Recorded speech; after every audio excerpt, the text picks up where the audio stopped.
जय मा मनसा house wife रुनु डेली ब्लगे तुम्हारे अनेक अनेक स्वागत। नमस्कार बंधुरा चले एसेछि नतून एकटा भिडियो निये। এই ভিডিওটা হচ্ছে কালকের ভিডিও, অসুবিধার জন্য আমি দিতে পারিনি। তো সকালে আজকে অনেক দিন পর একটু চা মুড়ি খাচ্ছিলাম এইভাবে। আর আজকে দেখো এই বারান্দাটা পরিষ্কার করব।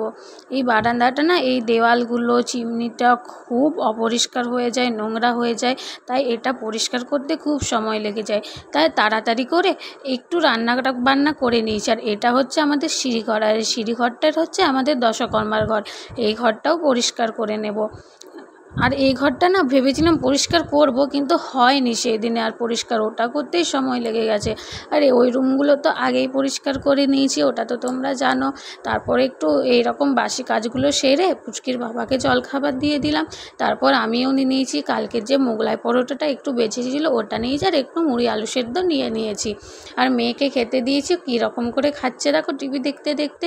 তো ইনি তো আগেই কাজে শুরু করে দিয়েছেন। আমার আরও যে অন্যান্য কাজগুলো ছিল ওগুলো আমি করে নিচ্ছিলাম। আর এই চিমনিটা করতে না বেশি সময় লাগে, ওটা করতেই একটু বেশি সময় লাগে। এই দেওয়ালগুলো তো একটু বসিয়ে দিলে চলে যায়, কিন্তু চিমনিটা এত নোংরা হয়ে থাকে ওটাতেই পুরো সময়টা চলে যায়। তো তারপর দেখো আমি চিমনিটা পরিষ্কার করার জন্য উপরে উঠে গেছি।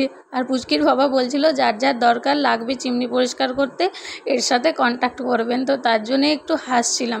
আর এই স্টুলটার কি অবস্থা হয়েছে দেখো, মানে এটাতে তো 3-4টা স্টিলও লেগেই যায় চিমনি পরিষ্কার করতে। তারপর সবাই একসাথে আমরা খেতে বসে গেছি। আর এর দেখো আমি করেছিলাম আলু মাখা আর ডাল সিদ্ধ আর ভাত, আর বাইরে থেকে আলু পোস্ত আর ধোকার ডালনা নিয়ে এসেছিলো।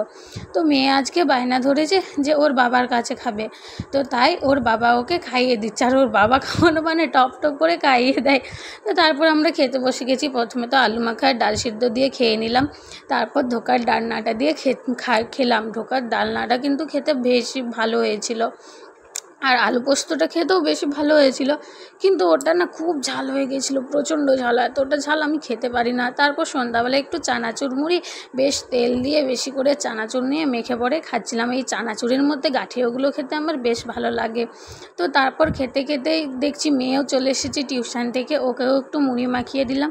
ওকে না শুধু তেল আর মুড়ি মাখিয়ে দিয়েছি, ও চানাচুর অতটা খায়ও না আর পছন্দও করে না।